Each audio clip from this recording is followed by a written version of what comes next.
We're seeing a shift. We're seeing a shift on the streets at protests, and we're seeing it in our communities.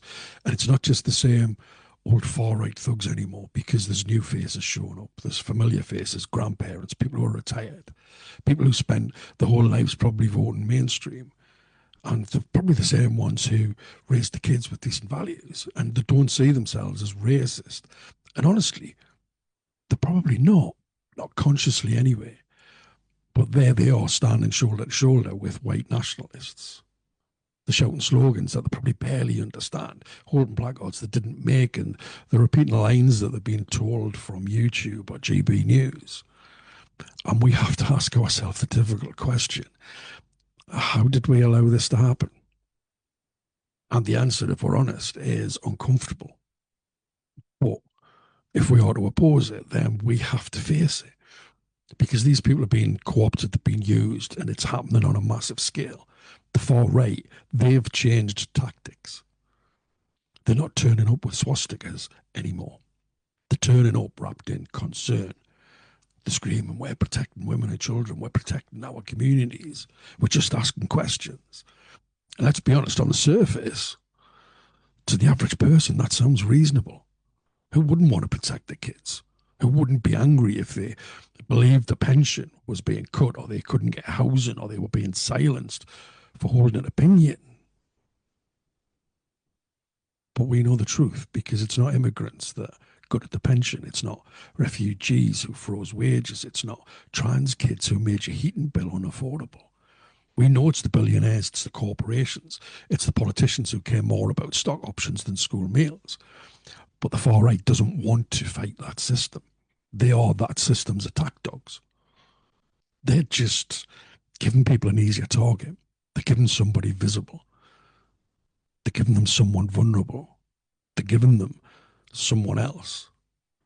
And here's where we, the anti-racist movement, need to have a hard look at ourselves, because we've made mistakes. We've been too quick to label, too quick to shame. We've been too quick to write people off as racist, as fascists, as lost causes. And yes, the hardcore far right are dangerous. They are fascists. They are lost causes. But they're organised, and they know exactly what they're doing. But the people that they're dragging behind them, some of them are confused. Some of them are scared. Some are just desperate for somebody else to blame.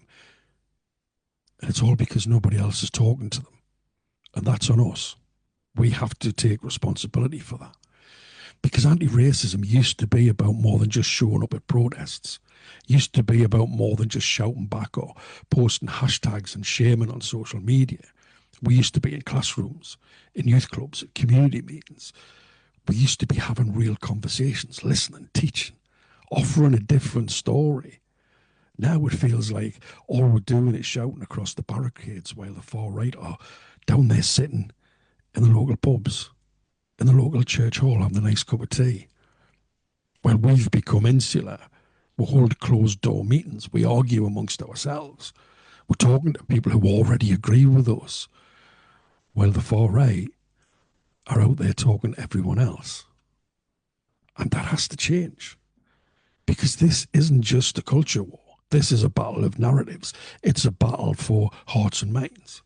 And we don't win that by shouting louder. We win it by speaking the truth more clearly. We win it by showing up where it matters, by giving people something real to believe in that doesn't revolve around hate.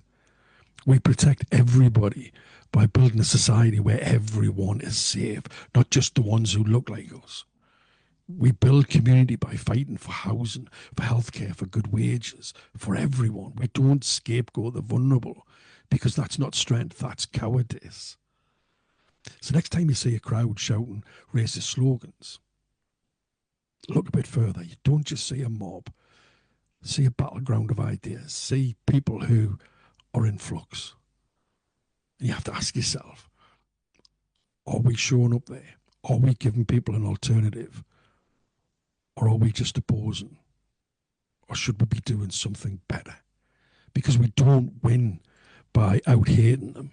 We win by out-caring them, by out-organising them, by out-loving them, by outlasting them.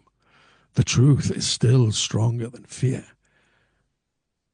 but it's only stronger if we've got the courage to speak it, but more importantly, if we've got the patience to listen. So you have to stop tearing everybody down. We have to stop playing catch up. We have to stop shouting in empty rooms. We have to get back out there. We have to get back into schools, back into pubs, back into faith spaces, community halls, food banks, wherever people gather, because that's where the real anti-racist work begins. Because anti-racism isn't about just saying no to hate. It's about saying yes to something better. And more importantly, it's about having the courage to not just say it, but to be out there building it. So let's be better. Let's take the fight back to where it belongs, in the community. None of us are free.